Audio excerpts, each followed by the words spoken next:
समावेशी स्थानीय सरकार दिगो विकासको हकदार। हाम्रो पालिका राम्रो पालिका।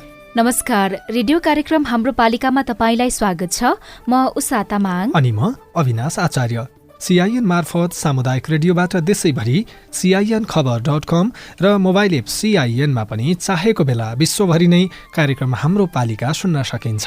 अस्ट्रेलिया सरकार र द एसिया फाउन्डेसनको साझेदारीमा सञ्चालित स्थानीय सरकार सबलीकरण कार्यक्रम अन्तर्गत तयार पारिएको यो रेडियो कार्यक्रम हाम्रो पालिका CINले उत्पादन तथा प्रसारण गरिरहेको छ। कार्यक्रम मुख्यतः 7 प्रदेशका 7 नगरपालिका केन्द्रित हुँदै आएको छ। निश्चित नगरपालिकामा केन्द्रित भए पनि विषय भने अरू स्थानीय तह, नागरिक सरोकारवाला निकायका लागि पनि प्रेरणा, सूचना र जानकारीमूलक बनाउने कोसिस गर्छौं। स्थानीय सरकारले गरेका वित्त व्यवस्थापन, सूचनाको हक कार्यान्वयन, नागरिकको समृद्धि र सजिलोका लागि भए गरेका राम्रा अभ्यास र सुधार गर्नुपर्ने पक्षका बारेमा कार्यक्रम हाम्रो पालिकामा विभिन्न सामग्री सुन्नुहुनेछ।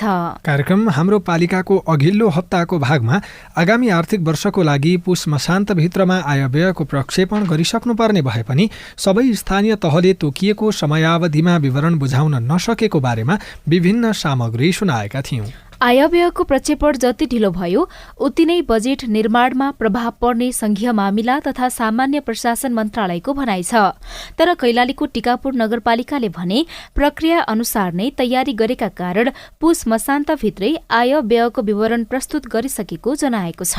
कार्यक्रम हाम्रो पालिकाको आजको अङ्कमा पालिकाले खर्च गर्ने बजेटमा आफ्नो कार्यक्रम खोज्दै महिलाहरू, सबैजना बेरोजगार महिलाहरूको लागि रोजगार होस्, अनि त्यहाँबाट सबैले अब यो ग्याङभरिमा सबैले सिलाइ बुनाइहरू सबैजनाले सिकेका हुन्। साना व्यवसायका लागि करमा छुट र सुविधा दिने जनप्रतिनिधिको योजना, व्यावसायिक सुरक्षाको लागि एउटा स्थानीय पालिकाले आफ्नो क्षेत्राधिकारभित्र रहेर गर्ने कुरा चाहिँ नगरपालिकाले गरेको छ। र बजेट निर्माण अनि खर्चमा ऐन नियम पछ्याउँदा हुने फाइदा, सामाजिक विवेचना पद्धतिमा चाहिँ सुनवाईको कार्यक्रमहरू आयोजना गरेर कम्तीमा पनि त्यो गर्न पर्छ। यो चारवटा कुरा भएपछि चाहिँ पालिकाहरू वास्तवमा सुशासनका केन्द्र हुन्छन्। राजस्व परिचालन र खर्च गर्दा आर्थिक ऐन, विनियोजन ऐन, वार्षिक बजेट तथा कार्यक्रमको सीमा र अपनाउनु पर्ने सावधानीका बारेमा आजको कार्यक्रम केन्द्रित हुनेछ।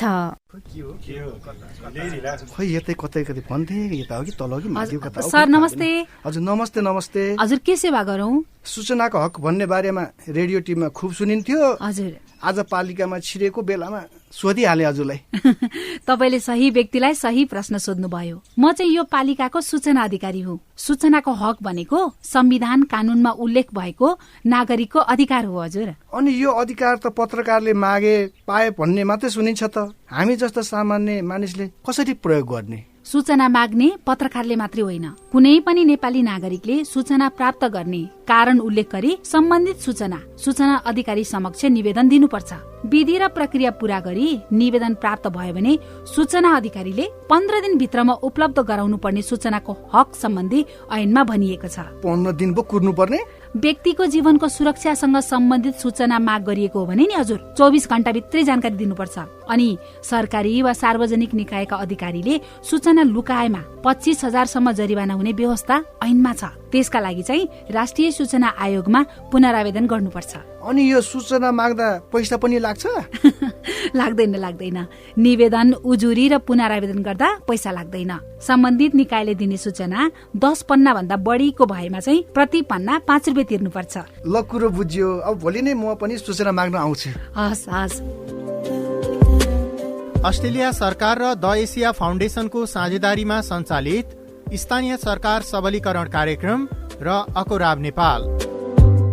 नेपालको संविधानले सङ्घ, प्रदेश र स्थानीय तहले आफ्नो अधिकार क्षेत्रभित्रको आर्थिक अधिकार सम्बन्धी विषयमा कानून बनाउने, वार्षिक बजेट बनाउने, निर्णय गर्ने, नीति तथा योजना तयार गर्ने र त्यसको कार्यान्वयन गर्ने व्यवस्था गरेको छ। स्थानीय सरकार सञ्चालन ऐन 2074ले गाउँपालिका तथा नगरपालिकाले आफ्नो अधिकार क्षेत्रभित्रको विषयमा स्थानीय स्तरको विकासका लागि आवधिक, वार्षिक, रणनीतिक र विषय क्षेत्रगत दीर्घकालीन तथा मध्यमकालीन योजना बनाई लागू गर्नुपर्ने व्यवस्था गरेको छ। स्थानीय तहको योजना तर्जुमा, दिग्दर्शन, आवधिक योजनाले लिएका लक्ष्य, मध्यमकालीन खर्च संरचनाले गरेका व्यवस्थालाई स्रोत साधनसँग तालमेल गरी प्राथमिकताका साथ साथ स्रोतको विनियोजन गर्न वार्षिक विकास कार्यक्रम आवश्यक हुन्छ।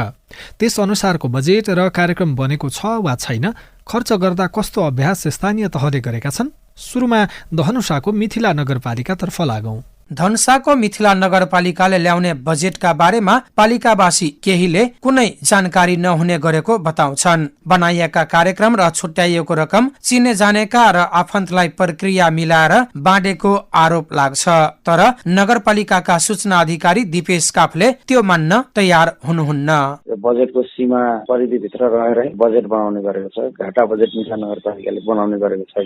कृषि, उद्योग, पर्यटन, जलस्रोत तथा सिँचाइ, वन, पशुपक्षी, त्यसपछि सामाजिक विकासको सेक्टरमा पनि बजेट व्यवस्थापन गर्ने गरेको छ। पूर्वाधार विकासको क्षेत्रमा पनि क्षेत्रगत बजेट व्यवस्थापन छ र यस्तै अन्य विषय क्षेत्रहरूमा चाहिँ बजेट व्यवस्थापन गर्ने गरेको छ। मिथिला नगरपालिकाले बजेट खर्च सम्बन्धी छुट्टै कार्यविधि नबनाए पनि संघीय मामला तथा सामान्य प्रशासन मन्त्रालयले पठाएको मार्गदर्शन अनुसार नै अहिलेसम्म विभिन्न क्षेत्रगत शीर्षकमा बजेट छुट्याउँदै आएको छ।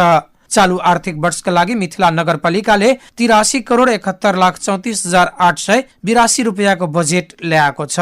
मिथिला नगरपालिका 9 का वडा अध्यक्ष दीपक जङ थापा, नयाँ कार्यकालको त अब अहिले पुनरावलोकन गर्ने बेलै भएको छैन। अब भर्खरै हिउँदै नगरसभाको गर्ने तयारीमा छौँ। अब योसम्म आउँदा त्यस्तो भएको पनि महसुस चाहिँ भएको छैन। अब कुनै त्यस्तो भएको त्यस्तो कतै अब कार्यालय सञ्चालनमा गरिएको रहेछ भने अब नगरसभामा पेश हुँदा अब यो हामी सम्पूर्णलाई जानकारी हुने र त्यसबाट हामीले सुधार गरेर अथवा हाम्रो सुझाव दिएर चाहिँ जानुपर्ने अवस्था रहन्छ जस्तो लाग्छ मलाई। चालू आर्थिक वर्षमा अहिलेसम्म बजेट खर्चको सुरुवाती अवस्थामै रहेको जनप्रतिनिधि बताउँछन्। हिउँदे नगरसभाको तयारीमा रहेकाले सुझाव सहित संशोधन गर्न सकिने जनप्रतिनिधिको विचार पनि सुनिन्छ।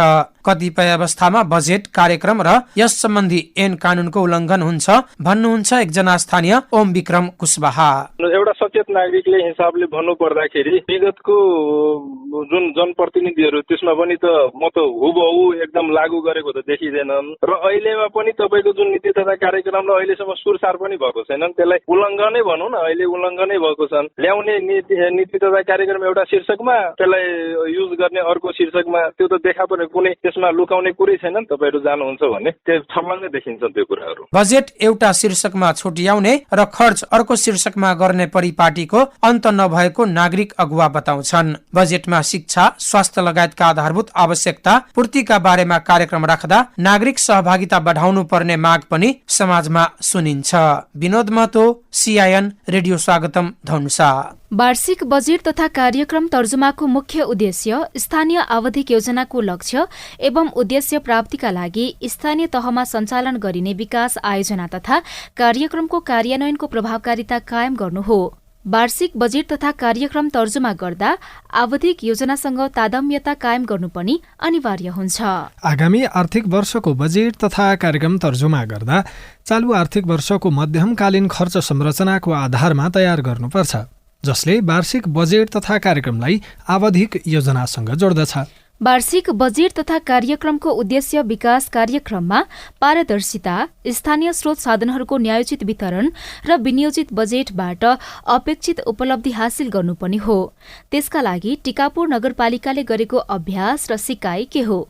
प्रमुख प्रशासकीय अधिकृत मंगल बहादुर शाहीसँग गरिएको कुराकानी सुनौ। हाम्रा स्रोतहरूलाई जसरी हुन्छ प्रतिस्पर्धात्मक तरिकाले टेन्डरमा गएका छौँ, जस्तै पशु हाटबजारका कुराहरू, अन्य चाहिँ हाम्रा ताल तलैहरूलाई यसरी चाहिँ राजस्वको कम्पिटिसनबाट ल्याएका छौँ। साथसाथै हाम्रो नगरपालिका अन्तर्गत भएका ती घरका भवनका सटरहरू, तिनलाई पनि प्रतिस्पर्धामा गएर हामीले राजस्वलाई चाहिँ अलिकति उच्च बनाएका छौँ। दोस्रो कुरा भनेको हामीले राजस्व परिचालनका सन्दर्भमा वित्तीय साक्षरतालाई अलिकति गहन रूपमा लगेका छौँ, जहाँ भलभन्साहरूलाई पनि परिचालन गरेका छौँ, व्यापार व्यवसायहरूलाई पनि परिचालन गरेका छौँ। विशेष गरी अझ करदातालाई बढी मोबिलाइजेसन गर्ने तरिकाले त्यसलाई लगेका छौँ र करलाई अझ हामीले वडा स्तरसम्मै फैलाएर सबै वडाहरूबाट नै हामीले वडाको राजस्व वडाबाट नै सङ्कलन गर्ने विधिलाई पनि अपनाएका छौँ। अर्को साथसाथै हामीले भनेको पेमेन्ट गर्न सक्ने, घरमै बसेर पनि पेमेन्ट गर्न सक्नेलाई हामीले जोड दिएका छौँ, जोसँग हाम्रो IME ग्लोबलसँग पनि हाम्रो एउटा किसिमको सम्झौता भएको छ। यदि कसैले घरबाटै बसेर चाहिँ आफ्नो कर तिर्न चाहनुहुन्छ भने त्यहाँसँग पनि सम्पर्क गर्न सकिने बाटाहरू छन् र हामीले राजस्व प्रशासनलाई अझ चुस्त बनाउनका निमित्त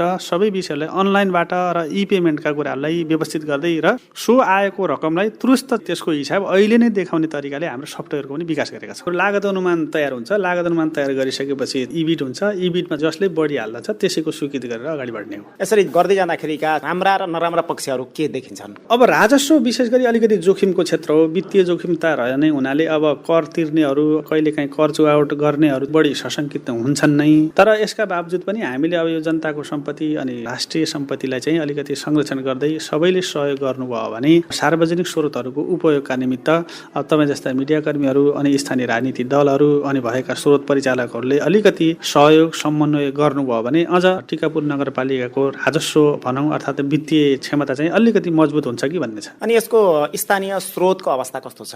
हाम्रो अघिल्लो वर्षको 6 करोड 50 लाख प्लस हो, अनि अहिलेको चाहिँ नि हामीले अनुमान गरेको भनेको 7 करोड 50 लाख जतिको चाहिँ हामीले अनुमान गरेका छौँ। मलाई लाग्छ यो राजस्व चाहिँ हामीले भ्याउँछौँ होला, यो टार्गेट हामी पुग्छौँ होला जस्तो लाग्छ। जसमा हामीले गरेकामा जस्तै पशु अड्डालाई पनि अगाडि बढाएका छौँ, बस पार्कलाई अगाडि बढाएका छौँ, अनि निर्माण घर नक्सा पासलाई पनि त्यत्तिकै लगेका छौँ, बहाल करलाई पनि त्यत्तिकै लगेका छौँ। सङ्घीय कानुनले नै स्थानीय तहलाई तोकेका 11वटा करहरूलाई हामीले व्यवस्थित गर्दै लगेका छौँ। पछिल्लो पटक अलिकति नसकेको भनेको विज्ञापन करलाई अलिकति व्यवस्थित गर्न सकेका छैनौँ। नत्र संविधान तह स्थानीय तहलाई अधिकार भएका अनि वित्तीय अधिकारहरूलाई हामीले अभ्यास गर्दै लगेका छौँ। यसलाई पनि अझ गर्नका निमित्त संस्थागत विषयहरू, कानुनी कुराहरू र आपसी क्षमतालाई विकास गर्न सक्नुभयो भने अझ टिकापुर नगरपालिकाको आन्तरिक यो वित्तीय क्षमता बढ्ने सम्भावना चाहिँ छ। करदाता पनि, राजनीतिक दलहरू पनि, जनप्रतिनिधिहरू पनि र विशेष गरी अझ पछिल्लो समयमा हाम्रो प्रयोग हुने डिजिटलका विषयहरूलाई पनि अलिकति प्रभावकारी बनाउनु भयो भने टिकापुर नगरपालिकाको आफ्नो अहिलेसम्मको भ्याउन नसकेको अर्थात् गर्न नसकेको वित्तीय क्षमतालाई बढाउन सकिन्थ्यो कि भन्ने हो। यसमा सबैको सहयोग रहोस् भन्ने मेरो आशा छ। गाउँ नगरपालिकाले वार्षिक बजेट तथा कार्यक्रम तर्जुमा गर्दा नतिजामूलक बजेट प्रणालीलाई कार्यान्वयनमा ल्याउनुपर्छ। स्थानीय तहको योजना तथा बजेट नतिजामूलक हुन प्रस्तावित बजेटको कुनै खास कार्यमा खर्च तथा हासिल गर्ने लक्ष्य तथा उद्देश्य बीच बलियो सम्बन्ध हुनुपर्छ। यसको लागि स्थानीय तहको बजेट तथा कार्यक्रम स्थानीय तहको प्राथमिकता प्राप्त विषय क्षेत्र अनुसार हुनुपर्दछ र खर्च गर्दा पनि विधि र प्रक्रिया मिच्नु हुँदैन। वार्षिक बजेट तथा कार्यक्रम तर्जुमा र स्वीकृत नभई नीति योजना कार्यक्रम तथा आयोजना कार्यान्वयन हुनै सक्दैन। यसलाई व्यवस्थित बनाउन स्थानीय सरकारले दर्जनौं ऐन बनाइरहेका छन्, तर ती ऐन नियम पूर्ण कार्यान्वयनमा आउन सकेका छैनन्। बजेट तथा कार्यक्रमबाट कार्यक्रम छनौट र बजेट विनियोजन गरी स्वीकृत भएपछि मात्रै कार्यान्वयन हुन्छ। स्थानीय तहले वित्तीय सुशासनका लागि विभिन्न नीति, ऐन र कार्यविधि बनाउने अभ्यास गर्न 5 वर्ष पूरा भइसकेको छ भने दोस्रो कार्यकाल सुरु भएको 6 महिना बितिसक्यो। पाल्पाको तानसेन नगरपालिकाले अहिलेसम्म 40 ऐन बनाएको बताउँदै कार्यवाहक नगर प्रमुख यादव सिंह कार्की तानसेन नगरपालिकाले हालसम्म 74 सालदेखि 40वटा ऐनहरू पास गरिसकेको छ। अब पहिलेदेखि बनिरहेका जस्तो एकीकृत सम्पत्ति करदेखि लिएर अब यो श्रीनगर, रानीमहल, यो वन ऐनहरू हामीले पास गर्ने गरेका छौँ र यसबाट चाहिँ पक्कै पनि तानसेन नगरपालिकाले आर्थिक आय स्रोत वृद्धि गर्नका लागि यो पक्कै पनि टेवा पुग्नेछ भन्ने विश्वास लिएका छ। गाउँपालिका तथा नगरपालिकाले आफ्नो क्षेत्राधिकार भित्र रहेर ऐन बनाउन सक्ने व्यवस्था स्थानीय सरकार सञ्चालन ऐनमा उल्लेख छ। ऐनको अधीनमा रहने गरी कार्यपालिकाले नियम, निर्देशिका, कार्यविधि र मापदण्ड पनि बनाउन सक्छन्। बनेका ऐन नियम कार्यान्वयनमा भने समस्या देखिएको छ। तानसेन नगरपालिकाका प्रमुख प्रशासकीय अधिकृत जीवन गेवाली कानुन पास गरिसकेपछि त्यो कानुनमा तोकिएको बनेको दर र दायरामा हामी कर वसुल गर्छौँ। त्यसकारण चाहिँ कानुनको हिसाबले अहिले हामीले त्यसलाई चाहिँ कानुन चढाउन लगेका छौँ। के कुराहरू पुरा नभएको त असुलीको कुराहरूलाई पनि अहिले लागि परिरहेका छौँ। अब यो कर असुलीको कुराहरू त्यति सहज विषय चाहिँ होइन। यो अब यहाँको मात्रै होइन, कहीँको पनि सजिलो विषय होइन। सजिलो विषय होइन भनेर अब यतिकै बस्न पनि मिल्दैन। नगरपालिकाले यसअघि ठेक्का टेन्डरमा दिने गरेका रानीमहल, श्रीनगर जस्ता पर्यटकीय स्थल अहिले ऐन बनाएर आफ्नै कर्मचारी परिचालन तथा राजस्व संकलनको काम गरिरहेको छ। एकजना नागरिक अगुवा कमलराज तिमिल सेना तानसेन नगरपालिकाले विगतका कामहरूमा जुन ठेक्का प्रक्रियाबाट अगाडि बढ्थ्यो त्यसले नगरपालिकाको आम्दानीमा कमी थियो भने अहिले नीति नियम बनाएर विनियम बनाएर अगाडि बढ्दाखेरि सबै ठाउँबाट आम्दानीको स्रोत पनि बढेको, यसले नगरपालिकालाई थप फाइदा पनि पुगेको र विकास निर्माणमा पनि थप योगदान पुगेको मैले महसुस गरेको छु। स्थानीय तहले आर्थिक नीति बनाएर जनजीविकासँग जोडिएका काम गरिरहेका छन्, तर ती नीति ऐनका बारेमा नागरिकहरू पूर्ण जानकार नहुँदा स्थानीय सरकारलाई पर्याप्त खबरदारी नपुगेको धारणा पनि सुनिन्छ। Rima Somai, CIN radio Madan Pokhara, Palpa. स्थानीय तहको बजेटको प्रमुख हिस्सा पूर्वाधार तथा पुँजीगत क्षेत्रमा विनियोजन हुने गर्दछ। दिगो विकास लक्ष्यले समग्र विकासको अवधारणालाई समेट्ने भएकाले यस अनुरूप वार्षिक बजेट तथा कार्यक्रम तर्जुमा गर्दा नागरिकहरूमा सेवा तथा सुविधा प्रवाहका सबै पक्षहरूलाई सम्बोधन गर्नुपर्दछ। वार्षिक बजेट तथा कार्यक्रमले आर्थिक, सामाजिक, वातावरणीय विपद र जलवायु जोखिम न्यूनीकरण तथा सुशासनका पक्षहरूलाई सन्तुलित रूपमा समेट्नु पर्दछ। सुर्खेतको वीरेन्द्रनगर नगरपालिकाले बजेटमा साना व्यवसाय गर्नेहरूलाई दिएको सुविधा र अपनाइएको सावधानीका बारेमा नगर प्रमुख मोहनमाया ढकालसँग गरिएको कुराकानी सुनौ। व्यावसायिक हिसाबले आफूलाई व्यावसायिक क्षेत्रमा लगाउनु भएका सानो पुँजीबाट व्यवसाय गर्नुभएका व्यवसायलाई नै हामीले लिएका छौं। उहाँहरूले सकेसम्म स्थानीय स्तरको स्रोत र साधनलाई बढी भन्दा बढी प्रयोग गर्ने, सामग्रीहरूको प्रयोग गर्ने र स्थानीय स्तरमा उत्पादन भएका चीजहरूलाई बिक्री वितरण गर्ने थोरै लगानीबाट खोलिएका व्यवसायहरूलाई हामीले लिन्छौं र उहाँहरूलाई नै हामी बुझ्छौं। उनीहरूका लागि चालु आर्थिक वर्षमा चाहिँ कति बजेट छ? व्यवसाय भनेको स्थानीय तहको राजस्व संकलनको एउटा स्रोत पनि हो, जसलाई हामी स्रोत मान्छौं। उहाँहरूको सुरक्षाको लागि, उहाँहरूको व्यवसाय प्रवर्धनको लागि, उहाँहरूलाई व्यावसायिक क्षेत्रमा थप प्रोत्साहित गर्नको लागि वीरेन्द्रनगर नगरपालिकाले विभिन्न कार्यक्रमहरू सञ्चालन गर्दै आएको छ। जस्तो व्यावसायिक सुरक्षा, व्यावसायिक क्षेत्रमा सीसीटीभी क्यामेराको कुरा, लाइटको कुराहरू, व्यवसायहरूलाई चाहिँ करहरू लगाउँदाखेरि सकेसम्म न्यूनतम दरमा कर निर्धारण गर्ने कुराहरू, व्यावसायिक क्षमता विकासको अथवा व्यवसायहरूलाई अझ प्रेरित गर्न पालिकासँग विभिन्न अन्तर्क्रियाका कार्यक्रमहरू, उहाँहरूको थप प्रोत्साहनका त्यस्ता कार्यक्रमहरू चाहिँ नगरपालिकाले ल्याएको छ। जस्तो हामीले स्थानीय स्तरबाट उठेको राजस्वको 15% चाहिँ व्यवसायीहरूलाई नै व्यावसायिक सुरक्षाको लागि हामीले छुट्याउने र त्यसमा कार्यक्रमहरू सञ्चालन गर्ने भन्ने नीति चाहिँ नगरसभाले पास गरेको छ। ठ्याक्कै यति बजेट व्यवसाय, साना व्यवसायका लागि भनेर होइन, व्यावसायिक कर उठेको व्यावसायिक करको 15% चाहिँ हामीले लगानी गर्ने योजना बनाएका छौँ। व्यवसायका लागि नगरपालिकाले के कस्ता कार्यक्रमहरू चाहिँ बनाएको छ? साना व्यवसायहरूको लागि जस्तो उद्यमीहरू प्रवर्धन गर्ने खालका कार्यक्रमहरू नगरपालिकाले लिएको छ। नगरपालिकाले करमा सकेसम्म न्यूनतम करहरू लिने कुराहरूलाई जोड दिएको छ। उहाँहरूको व्यावसायिक सुरक्षाको लागि हामीले विभिन्न सीसीटीभी क्यामेरा लगायतका कार्यक्रमहरू पनि सञ्चालन गरेका छौं।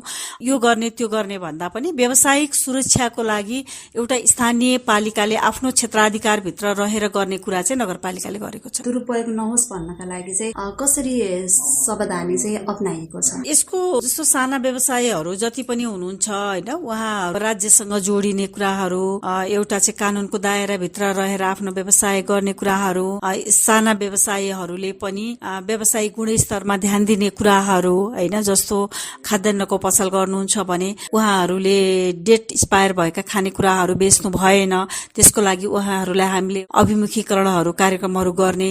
तपाईले व्यवसाय गरिरहँदा व्यावसायिक हिसाबले पालना गर्नुपर्ने नियम तपाईले पनि पालना गर्नुपर्छ भने आम नागरिक जो उपभोक्ता हुनुहुन्छ उहाँहरूले चाहिँ व्यावसायिकसँग कारोबार गर्दाखेरि त्यो खालको रेस्पेक्ट, त्यो खालको सम्मान र त्यो खालको कोअर्डिनेसन गर्नुपर्छ भन्ने एउटा जनचेतनाका कुरालाई पनि हामीले जोड दिएका छौं। भने साना व्यवसाय भोलि व्यावसायिक धरापमा पर्नुभयो भने कर छुट पनि परिस्थिति हेरेर नगरपालिकाले दिने गरेको छ। विषयगत महाशाखा शाखा एकाइबाट प्राप्त आयोजना तथा कार्यक्रमलाई विषयगत समितिहरूमा छलफल गरी पुनः प्राथमिकता निर्धारण गरी बजेट तथा कार्यक्रम तर्जुमा समितिमा पेश हुन्छ। विषयगत समितिहरूबाट प्राथमिकता क्रम निर्धारण सहित पेश भएका आयोजना तथा कार्यक्रमहरूमा दोहोरो नपर्ने तथा बजेट सीमाभित्र रहेका र मार्गदर्शन अनुसार हुने आधारहरू हेरी वार्षिक विकास कार्यक्रमको प्रस्ताव तयार गर्नुपर्ने सिद्धान्त छ। दोलखाको भीमेश्वर नगरपालिकाले त्यसै अनुसार बनाएको महिलाहरूको कार्यक्रम प्रभावकारी भएको छ। बजेट र कार्यक्रम कार्यान्वयनका लागि गरिएको अभ्यासका बारेमा रिपोर्ट सुनौ। दोलखा भीमेश्वर नगरपालिकाले महिलाहरूलाई आत्मनिर्भर गराउन आवश्यकताको आधारमा बजेट विनियोजन गर्दै आएको छ। नगरले विनियोजन गरेका बजेट र सञ्चालन गरेको कार्यक्रमहरूमा नगरका महिलाहरू लाभान्वित हुने क्रम बढेको छ। भीमेश्वर नगरपालिका 3 की स्थानीय मन्दिरा बुढाथोकी नगरपालिका भित्रै अब बजार भित्रै भएर सदरमुकाम भित्रै छौँ र पनि हामी चाहिँ लक्षित वर्गबाट महिलाहरू टन्नै छौँ। हाम्रो एरियामा सबैजना हुन्छ। लक्षित वर्गको बजेट तपाईँहरूले सक्नुहुन्छ भने महिलाहरूको लागि चाहिँ विशेष रूपमा सिलाइ बुनाइ हुन्छ, अब हातले गर्ने काम अथवा हरेक कुराहरू ब्युटी पार्लर सम्बन्धी सिपमूलक कार्यक्रम महिलाहरूको लागि ल्याइदिएर अनि महिलाहरूलाई चाहिँ अब स्वयं आफै आत्मनिर्भर बन्न सक्ने बनाउन सक्नु भयो भने हाम्रो नगरपालिकाले चाहिँ महिला आत्मनिर्भर बनाउन सक्नु भयो भने एकदम राम्रो हुन्थ्यो। चालू आर्थिक वर्षको भीमेश्वर नगरपालिकाको कुल बजेट मध्ये महिलाका लागि 20 लाख बढी बजेट छुट्याइएको छ। त्यसको कार्यान्वयनका लागि महिलाहरूले चासो पनि राख्न थालेका छन्। महिलाहरूको लागि सिपमूलक कार्यक्रम सञ्चालन भए हुन्थ्यो भन्ने लागेको छ भीमेश्वर नगरपालिका वडा नम्बर 3 की कल्पना कार्कीलाई। सबैजना बेरोजगार महिलाहरूको लागि रोजगार होस् अनि त्यहाँबाट सबैले अब यो चरीगाङ भरिमा सबैले सिलाइ बुनाइहरू सबैजनाले सिकेका हुन्। भीमेश्वर नगरपालिकाले महिलाका लागि ड्राइभिङ तालिमको तयारी, लैंगिक हिंसा विरुद्धको आचार संहिता प्रचार प्रसार, महिला समूहको अर्धवार्षिक समीक्षा कार्यक्रम केही कार्यान्वयन हुन शुरू गरेको छ भने केही शुरू हुन बाँकी छ। उपप्रमुख कमला बस्नेत हाम्रो चाहिँ हरियो किताबमा समावेश गरिएको छ र ती कार्यक्रमहरू चाहिँ कतिपय कार्यक्रमहरू चाहिँ हाम्रो नगरपालिकाको महिला तथा ज्येष्ठ नागरिक बालबालिक शाखाले चाहिँ सञ्चालन गर्नुहुन्छ भने कतिपय चाहिँ हामी संघ संस्थासँग यदि उहाँहरूको उद्देश्य र हाम्रो कार्यक्रमको उद्देश्य मिल्यो भने उहाँहरूसँग पनि सहकार्यमा काम गर्न सक्छौँ। एकल महिलाहरूका लागि चाहिँ कानूनमा महिला अधिकार सम्बन्धी अभिमुखीकरण गर्ने कार्यक्रम छ भने एकल महिलाहरूका लागि जीविकोपार्जन कार्यक्रमहरू रहेको छ। किशोर किशोरी जीवन उपयोगी सिपमूलक तालिम रहेको छ। त्यसैगरी दलित महिला उद्यमशीलता कार्यक्रम रहेको छ। त्यसैगरी महिला समूह जनप्रतिनिधि नेतृत्व विकास तालिम भनेर हाम्रो चाहिँ महिला समूहको नेतृत्व र जनप्रतिनिधि निर्वाचित जनप्रतिनिधिहरूलाई सँगै राखेर तालिम गर्ने कार्यक्रमहरू रहेको छ। जनजाति महिला उद्यमशील कार्यक्रमहरू पनि रहेको छ। लैंगिक हिंसा निवारण कोष स्थापना कार्यक्रम रहेको छ। हिंसा पीडित महिलाहरूलाई पुनर्स्थापना तथा संरक्षण गर्ने कार्यक्रम र किशोर किशोरी सचेतना कार्यक्रमहरू पनि रहेको छ। कार्यक्रम सञ्चालन भइरहँदा कतिपय व्यक्तिहरूले महिलाका कार्यक्रम बारे थाहा नपाएको गुनासो गर्दै आएका छन्। तर नगरपालिकाले भने सबैलाई जानकारी दिएर कार्यक्रम कार्यान्वयन भइरहेको दावी गर्दै आएको छ। नगरपालिकाले वडा मार्फत महिला हिंसा अन्त्य, महिला सशक्तिकरण, आय आर्जन, जीविकोपार्जन, लोकसेवा कक्षा तयारी लगायतका कार्यक्रममा जोड दिएको छ। बुना घिमिरे, CIN रेडियो सैलुङ दोलखा। तपाईँ यति बेला रेडियो कार्यक्रम हाम्रो पालिका सुन्दै हुनुहुन्छ। सामुदायिक सूचना नेटवर्क CIN ले उत्पादन तथा प्रसारण गरिरहेको कार्यक्रम हाम्रो पालिकाको आजको अङ्कमा राजस्व परिचालन र खर्च गर्दा आर्थिक ऐन, विनियोजन ऐन, वार्षिक बजेट तथा कार्यक्रमको सीमा र अपनाउनुपर्ने सावधानीका बारेमा चर्चा गरिरहेका छौं। तपाईको स्थानीय तहले गरेको काम कारबाही तपाईलाई कस्तो लागिरहेको छ? सुनाउन मन छ भने 0152606466 मा फोन गरेर आफ्नो कुरा राख्न सक्नुहुन्छ। स्थानीय तहको काम कारबाहीका बारेमा साझा खबर @gmail.com, हाम्रो फेसबुक पेज CIN खबर, ट्विटर ह्यान्डल @CIN खबरमा पनि लेख्न सक्नुहुनेछ। कार्यक्रम हाम्रो पालिकामा अब बजेट निर्माण र खर्चमा आर्थिक ऐन नियमको व्यवस्था र कार्यान्वयनमा भएको सकारात्मक अभ्यास र सावधानी अपनाउँदाको फाइदाका बारेमा छलफल गरौं। स्थानीय सरकार सञ्चालन ऐनका आधारमा बजेट निर्माण र कार्यान्वयन गर्नुपर्ने स्थानीय सरकारको दायित्व हो। आर्थिक पाटोसँग जोडिएर बनेका ऐन, कानून र कार्यान्वयनको अवस्था के कस्तो छ? हामीले पूर्व सचिव गोपीनाथ मैनालीसँग कुराकानी गरेका छौं। स्थानीय सरकारहरू जुन 753 छन् ती जनताको चाहिँ दैनिकीलाई असर गर्छन्।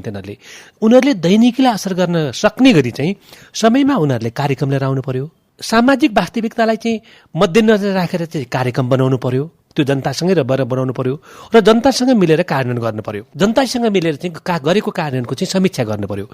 यति चारवटा कुराहरू भयो भनेदेखि चाहिँ हामी चाहिँ वास्तवमा स्थानीय सरकारलाई स्थानीय सरकार वा लोकतन्त्रको स्तम्भको रूपमा वा जे संहिताले चाहेको छ त्यही कुरा हामी पाउन सक्छौँ। यसको समस्या भनेको जुन ऐन, नियम, कानून बनाइएको हुन्छ, निर्देशिका बनाइएको हुन्छ, कार्यविधि बनाएको हुन्छ, त्यो बजेट निर्माणदेखि त्यसको खर्च प्रक्रियासम्म नपछ्याउँदाखेरि यस्तो समस्या हुने हो कि अथवा त्यहाँका जनप्रतिनिधि जनप्रतिनिधि, कर्मचारी अथवा कसैको बदनियतले गर्दाखेरि समस्या दोहोरिँदै आइराखेको छ? दुवै कुरा हो। एउटा कुरा त हामीले जनप्रतिनिधिहरू निर्वाचित भएर आइसके पछाडि 2074 सालमा हामीले पहिलो निर्वाचन गरेका थियौँ। आइसकेपछि उहाँलाई चाहिँ प्लानिङको शिक्षा, बजेटको चाहिँ तपाईँको ज्ञान, जानकारी, यी कुराहरू दिनुपर्छ। कतिपय मेयर साहबहरू, अध्यक्षज्यूहरू चाहिँ उहाँहरूलाई चाहिँ आफ्नो पालिकालाई धेरै राम्रो काम गर्ने उहाँहरूकोसँग चाहिँ अपेक्षा छ, इच्छा छ, तर त्यो इच्छालाई कसरी कार्यरूपमा गर्ने भन्ने किसिमको जानकारी कम छ। र त्यो जानकारी कसले दिने त? नगरपालिकाको हकमा त पहिला पनि नगरपालिका थियो, एउटा चाहिँ सिस्टम अलिअलि बसेको थियो, त्यसैबाट चाहिँ मेमोरीहरू चाहिँ ट्रान्सफर हुन्छ। तर प्रणाली नै निर्माण नभएको कारणबाट, जनशक्ति नभएको कारणबाट उहाँहरूलाई चाहिँ असिलो पर्यो। र अर्को असिलो पर्ने कुराहरू भनेको कतिपय ठाउँमा चाहिँ कस्तो छ त भन्दा चाहिँ केही मध्य प्रदेशका पालिकाहरू, केही बागमती प्रदेशका पालिकाहरू, विशेष त मध्य प्रदेशका पालिकाहरूले चाहिँ यो आर्थिक नियम, वित्तीय अनुशासनको कुराहरू, बजेट गाइडलाइनको कुराहरू, स्रोतको कुराहरू, स्थानीय कोष परिचालन गर्ने कुराहरूलाई अलिकति चाहिँ नजरअन्दाज गरेर पनि उहाँहरूले चाहिँ कार्यक्रमहरू कार्यान्वयन गर्ने, कार्यक्रम बजेट लिएर आउने, प्रस्ताव लिएर आउने, खर्च गर्दाखेरि पनि चाहिँ अलिकति चाहिँ त्यस्तै प्रकारबाट संवेदनशील नभइकन, सावधानी अवलम्बन नगरिकन अथवा जता पाए त्यतै गरी चाहिँ खर्च गर्ने लगायतको कुराहरू भएको छ। ऐन नियमहरू त, निर्देशिकाहरू, कार्यविधिहरू त छ नि, होइन? साझा रूपमा चाहिँ नेपाल सरकारले चाहिँ एउटा कानुन बनाइदिएको छ। त्यो कानुन भनेको चाहिँ त्यो पहिला बनाएको चाहिँ पहिलाको संविधान सभाले नै बनाइदिएको कानुन छ, स्थानीय सरकार सञ्चालन ऐन 2074। त्यसमा चाहिँ योजना कसरी छान्ने, बजेट कसरी तर्जुमा गर्ने भन्ने कुराहरू उल्लेख छ। यो पर्याप्त छैन। यो पर्याप्त नभएको अवस्थामा चाहिँ आर्थिक कार्यविधि सञ्चालन गर्ने सन्दर्भमा चाहिँ उनीहरूले गाइडलाइनहरू आफै डेभलप गर्न सक्छन्। तर सङ्घीय कानुनको अवधारणालाई नमिचिकन, बजेटका सिद्धान्त नमिचिकन एउटा त्यो पक्ष छ। अनि अर्को पक्ष चाहिँ के छ त भन्दाखेरि चाहिँ सङ्घीय सरकारले अवलम्बन गरेको बजेट सम्बन्धी, कार्यक्रम सम्बन्धी कानुन र नीतिहरू पनि उहाँहरूले अवलम्बन गर्नुपर्छ। यस कारणले नै जेठ 15 मा चाहिँ सङ्घले बजेट पेश गर्ने, आषाढ 1 गते प्रदेशले गर्ने र लास्टमा चाहिँ स्थानीय तहले गर्ने भनेपछि सङ्घले लिएको नीति, प्रदेशले लिएको नीति पनि उनीहरूले चाहिँ अवलम्बन गरून् है भनेर चाहिँ एउटा त्यो लिङ्केज पनि, सम्बन्ध पनि कायम गरेको हो। र अर्को आर्थिक कार्यविधि तथा वित्तीय उत्तरदायित्व ऐन जुन सङ्घको ऐन हो, त्यो सङ्घको ऐनले पनि स्थानीय तहलाई काम गर्नको लागि केही सहजीकरण, केही सिद्धान्तहरू त्यहाँ दिएको छ। यी तीनटा आधारबाट, एउटा नीतिगत आधार, अर्को चाहिँ यो आर्थिक कार्यविधि तथा वित्तीय उत्तरदायित्व ऐन, स्थानीय सरकार सञ्चालन ऐन 2074, यति तीनटा चाहिँ कुराहरू सबैको लागि बराबर लागू हुन्छ। तर यदि स्थानीय सभाहरू अथवा स्थानीय कार्यपालिकाहरू, सभाहरूको चाहिँ नियन्त्रण सन्तुलनको कुराहरू, उहाँले जवाबदेहिता माग गर्ने कुराहरू, समीक्षा गर्ने प्रणालीहरू, त्यो कुराहरूमा चाहिँ उहाँहरू धेरै प्रोएक्टिभ हुनुभयो भनेदेखि चाहिँ त्यस्तो पालिकाहरूमा बा स्वयं पालिकाको प्रमुख भनौँ न, मेयर बा अध्यक्ष, उहाँ नै तपाईँको चाहिँ प्रोएक्टिभ भएर चाहिँ जवाबदेही भएर कामहरू गर्ने ठाउँमा त अघि मैले भनेको जस्तो समस्या छैन। केही पालिकाहरूमा चाहिँ यो समस्याहरू स्पष्ट देखियो। सकारात्मक जुन स्थानीय तहले गाउँसभा वा नगरसभाबाट पारित गरेका आर्थिक ऐन, विनियोजन ऐन तथा वार्षिक बजेट तथा कार्यक्रमको अक्षरशः पालना गरेका पनि होलान्। यहाँहरूसँगको सम्बन्ध अथवा सम्झना त्यस्तो केही छ कि छैन? छ। केही पालिकाहरूले निकै राम्रोसँग काम गरेका छन्। 1 नम्बर प्रदेशमा मलाई चाहिँ के भयो, धेरैले राम्रो गरेका छन्। एउटा भू उपयोगको दृष्टिकोणबाट राम्रो गरेको बेलाका नगरपालिका भन्नुहोस् न, यहाँले मध्य प्रदेशमा धनुषाधाम अथवा बागमती प्रदेश भन्नुहोस् न, बागमती पालिका भन्नुहोस्, सर्लाहीको र सिराहाको मैले दुईटा नामले, अथवा अझै राम्रो कुराहरू गरेको चाहिँ मैले चाहिँ मनछुनी कुराहरू भन्दाखेरि चाहिँ बागमती पालिका, सर्लाहीको भन्छु। बागमतीमा मैले 5 खाल नगरपालिका भन्छु। गण्डकीमा चाहिँ वालिङ नगरपालिका भन्छु मैले। लुम्बिनीमा चाहिँ मैले तिलोत्तमा नगरपालिका। कर्णाली प्रदेशमा तर धेरै पालिकाहरूले त्यहाँ राम्रो गरेका होलान् भन्ने मलाई लाग्छ। लुम्बिनीको अर्को पनि पालिका मालारानी भन्ने नि मैले।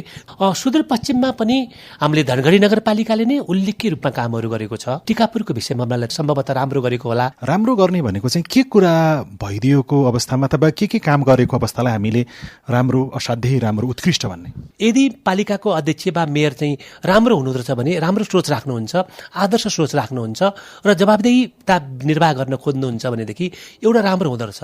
र अर्को उहाँले चाहिँ कुनै पक्षपात, राजनैतिक आग्रह पूर्वाग्रह नगर्ने, अर्को चाहिँ वडा अध्यक्षहरूलाई समान व्यवहार गर्ने, अर्को आफ्नो कर्मचारी तन्त्रलाई चाहिँ विश्वासमा लिने, कर्मचारी तन्त्रलाई चाहिँ नियन्त्रणमा पनि लिने, विश्वासमा पनि लिने, यो भयो। र समयमै बजेट पेश गर्नुपर्छ र बजेटका चाहिँ सिद्धान्तहरू मान्नुपर्छ भन्ने कन्सियसनेस भएको पालिकाले राम्रो गर्न सक्दो रहेछ भन्ने मैले, होइन, त्यो कामहरू राम्रो गर्न सक्दो रहेछ भन्ने मैले मालेका नियन्त्रक भएर मैले कामहरू गरेँ। त्यो बेलामा मैले चाहिँ उहाँहरूलाई चाहिँ सूत्रको कुराहरूबाट चाहिँ सहजीकरण गर्ने काम, जो सूत्र भन्ने एउटा प्रणाली निर्माण गरेका थियौँ हामीले, त्यो सूत्रले चाहिँ स्थानीय तह बजेट व्यवस्थापन प्रणाली भनेर भन्नु, सञ्चित कोष व्यवस्थापन प्रणाली भनेर हामी बुझ्छौँ त्यसलाई। त्यो सूत्रमा चाहिँ हामीले बजेट प्रस्ताव गर्ने, बजेटको रिपोर्टिङ गर्ने, लेखा राख्ने कुराहरू एउटा चाहिँ सफ्टवेयर निकालेर चाहिँ हामीले त्यसलाई चाहिँ सबै पालिकालाई तालिम पनि दिएको छ, नेपाल सरकारले दिएको थियो भनौँ। साबिकमा म पनि त्यो कुरामा संलग्न थिएँ।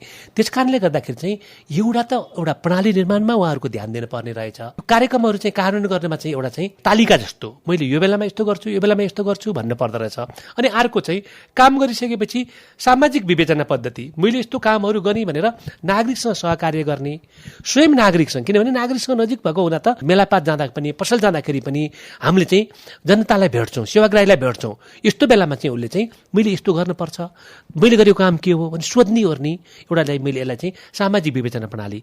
यस्ता कुराहरू जहाँ जहाँ राखियो, यस्तो राखिएको कुरामा राम्रो भएको छ, तर जहाँ राखिएन त्यहाँ कुराहरू चाहिँ हामीले चाहिँ अलिकति राम्रो पाएनौँ। जस्तो मैले यहाँलाई भने नि माला रानी वालिङको कुराहरू अथवा पाँचखालको कुराहरू अथवा चाहिँ तपाईँको चाहिँ बागमती नगरपालिकाको कुराहरू उहाँहरूले राम्रो गर्नुभयो, अरूले पनि राम्रो गर्नुभएको होला। तर मैले यो नाम थोरै नाम किन लिएँ त भन्दा चाहिँ धेरै पालिकाहरूले त्यो गर्नु भएन। त्यस कारणले थोरै पालिकाको नाम लिएपछि अरू नगरपालिकाहरूलाई, अरू गाउँपालिकाहरूलाई पनि म त्योभन्दा राम्रो गरौँ भन्ने भावना जागोस्, होइन। र मैले महालेखा नियन्त्रक कार्यालयमा हुँदाखेरि चाहिँ समयमा बजेट लिएर नआउने र वित्तीय अनुशासन कायम गर्नलाई अलिकति अस्चिलो मान्ने र विशेष गरी राजनीतिक कुराहरू बढी हुने, होइन। एउटा नगरपालिकामा त मैले कस्तोसम्म भने नाउँ मैले भन्दिनँ तपाईँलाई।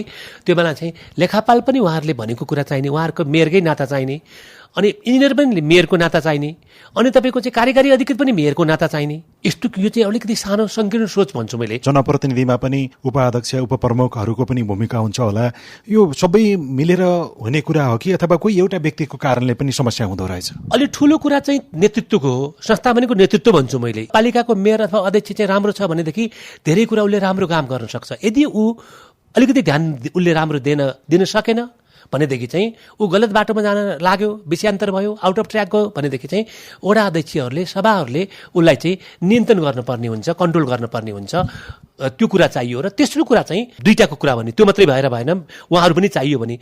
तेस्रो कुरा चाहिँ सबभन्दा ठुलो कुरा भनेको चाहिँ मैले के भन्छु त, त्यहाँभित्र प्रणाली भनेको चाहिँ मैले कर्मचारी भन्छु। मैले कर्मचारीहरूमा चाहिँ पेसागत सिप, उहाँहरूको चाहिँ सुनिश्चितता, वृत्ति विकासको सुनिश्चितता, तालिमहरू र समयमा पदपूर्तिहरू हुनु पर्यो। र चौथो अर्को नागरिकले चाहिँ निगरानी गर्ने प्रणाली चाहियो। जस्तो कि स्थानीय पालिकाको बेरुजु भयो, बेरुजु कसले फर्चर गर्ने? आफै फर्चर गर्छ, आफैले कार्यक्रम बनाउँछ मेयरले अथवा अध्यक्षले, अनि आफैले चाहिँ अनुमोदन गराउँछ, अनि आफै चाहिँ खर्च गर्ने आदेश दिन्छ, अनि महालेखा परीक्षकले चाहिँ वित्तीय अनुशासन यो पुग्यो पुगेन भन्छ। त्यो सुझाव कार्यान्वयन पनि आफैले गर्छ। यसले गर्दाखेरि जस्तो सङ्घमा चाहिँ लेखा समितिहरू अथवा इत्यादि छ, होइन, त्यस्तो कुराहरू चाहिँ छ। तर त्यहाँ चाहिँ हामीले चाहिँ अध्यक्षात्मक प्रणाली अवलम्बन गरेका छौँ पालिकाहरूमा, होइन। संसदीय प्रणाली अवलम्बन गरेका छैनौँ। डाइरेक्ट भोटले जितेको मान्छे अध्यक्ष वा उपाध्यक्ष हुन्छ त्यहाँ। त्यस कारणले गर्दाखेरि पनि अलिकति चाहिँ मैले चाहिँ नागरिकहरूले अलि बढी निगरानी राखेर तिमीले यो गरेनौ, यो गर भनेर चाहिँ उनीहरूले चाहिँ मेलापात जाँदाखेरि, कम्युनिटीमा बैठक बस्दाखेरि, बजेट तर्जुमाको छलफलको बेलामा अथवा आफै पुगेर अथवा चाहिँ सामाजिक विवेचना पद्धति वा चाहिँ सुनवाईको कार्यक्रमहरू आयोजना गरेर कम्तीमा पनि त्यो गर्न पर्छ। यो चारवटा कुरा भएपछि चाहिँ पालिकाहरू वास्तवमा सुशासनका केन्द्र हुन्छन्। त्यो नहुँदाखेरि चाहिँ कतिपय पालिकाहरू अहिले सुशासन केन्द्र हुन सकेका छैनन्। त्यो छिद्रबाट अथवा कुन कुन विधि प्रक्रियाबाट गलत काम हुँदो रहेछ भन्ने कुरा चाहिँ के छ तपाईँको अनुभव? एउटा चाहिँ बजेट तर्जुमा गर्दाखेरि नै आग्रह राखेर गरिदिने, मेरो गाउँमा यति, यो मैले यो उपभोक्ता समितिले दिन्छु, यो कुराहरू चाहिँ यसो गर्छु भनेर चाहिँ भनिदिने, त्यो एउटा नराम्रो प्रणाली रहेछ। र अर्को कुरा चाहिँ मुख्य कुरा देखिने भनेको प्रोक्युरमेन्ट, किनमेलमा रहेछ। जस्तो गाडी किन्ने होला, अनि ट्र्याक्टर किन्ने हुन्छ, लिथो फर्निचर किन्ने हुन्छ, लिथो मेसिन किन्ने हुन्छ, होइन, अथवा चाहिँ विभिन्न प्रकारका चाहिँ सामग्रीहरू किन्छौँ नि त हामी। अनि अर्को ठेक्कापट्टा, होइन, उपभोक्ता समिति बनाउने तर ठेक्कापट्टालाई त छल्यौँ, यो कुराहरू रहेछ। अनि अर्को चाहिँ एउटा पालिकामा चाहिँ दुईतिर चाहिँ एउटा इन्जिनियरले काम गर्नु हुँदो रहेछ, लगत इस्टिमेट नै अथवा चाहिँ बिल अफ क्वान्टिटी नै उहाँले चाहिँ अर्को पालिकाको चाहिँ नाउँबाट चाहिँ पेश गरिदिनु भएछ, एउटा पालिकामा अर्को पालिकाको पेश गरिदिनु भएछ, पेमेन्ट भएछ। यस्तो स्थिति भनेको त ब्लन्डर हो नि त, अपराध हो नि त। त्यस कारणले गर्दाखेरि चाहिँ यी बजेट तर्जुमाको प्रक्रियामा बढी ध्यान नदिएर लुप होल्स राखेको, आग्रह रहित रूपमा चाहिँ पैसाहरू विनियोजन गरेको, अनि प्रोक्युरमेन्टको कुराहरू र आयोजना कार्यान्वयन गर्ने कुराहरू, यति चारवटा कुरा चाहिँ अनियमितताका चाहिँ मुख्य आधार हुनु भन्छु मैले। संघीयताको सफल अभ्यास गर्ने र प्रदेश अनि संघको लागि पनि प्रेरणाको स्रोत बन्ने अवसर स्थानीय तहलाई भएको अनि त्यसै अनुसार अघि बढ्न आर्थिक पारदर्शिताका लागि जनप्रतिनिधिले विशेष ध्यान दिनुपर्ने पूर्व सचिव गोपीनाथ मैनालीको भनाइ छ। दोलखाको भीमेश्वर नगरपालिकाले महिलाका लागि छुट्याएको बजेट र कार्यक्रम कार्यान्वयन सुरु भएसँगै स्थानीय महिलाहरूले चासो राख्न थालेका छन् भने नगरपालिकाले कोही नछुट्ने र कोही नदोहोरिने गरी समन्वय गर्ने प्रतिबद्धता जनाएको छ। सुर्खेतको वीरेन्द्रनगर नगरपालिकाले भने साना व्यवसाय गर्ने व्यक्तिका लागि उनीहरूलाई करदेखि अवसरमा विशेष सुविधा दिएको छ। यिनै सार समेटिएका विभिन्न सामग्रीसँगै तपाईँ हाम्रै घर दैलोका स्थानीय सरकारको बारेमा छलफल गर्ने रेडियो कार्यक्रम हाम्रो पालिकाको आजको अङ्कबाट भने बिदा लिने समय भएको छ। तपाईलाई तपाईको पालिकासँग केही सोध्न, भन्न, जान्न, बुझ्न अथवा समस्या सुनाउन मन छ भने टेलिफोन नम्बर 01 52 60 646 मा फोन गरेर दिइएको निर्देशन अनुसार रेकर्ड गराउन सक्नुहुन्छ। फेसबुक पेज CIN खबर, ट्विटर ह्यान्डल @CIN खबरमा पनि लेख्न सक्नुहुनेछ। प्राविधिक साथी सुनिल राज भारतलाई धन्यवाद। रेडियो कार्यक्रम हाम्रो पालिकाको आजको अङ्कबाट सहकर्मी साथीहरू ईश्वर साउद, कल्पना ढेङ्गा, विजय बौडेल, बुना घिमिरे, विनोद महतो सहित हामी सबै विदा भयौं। नमस्कार।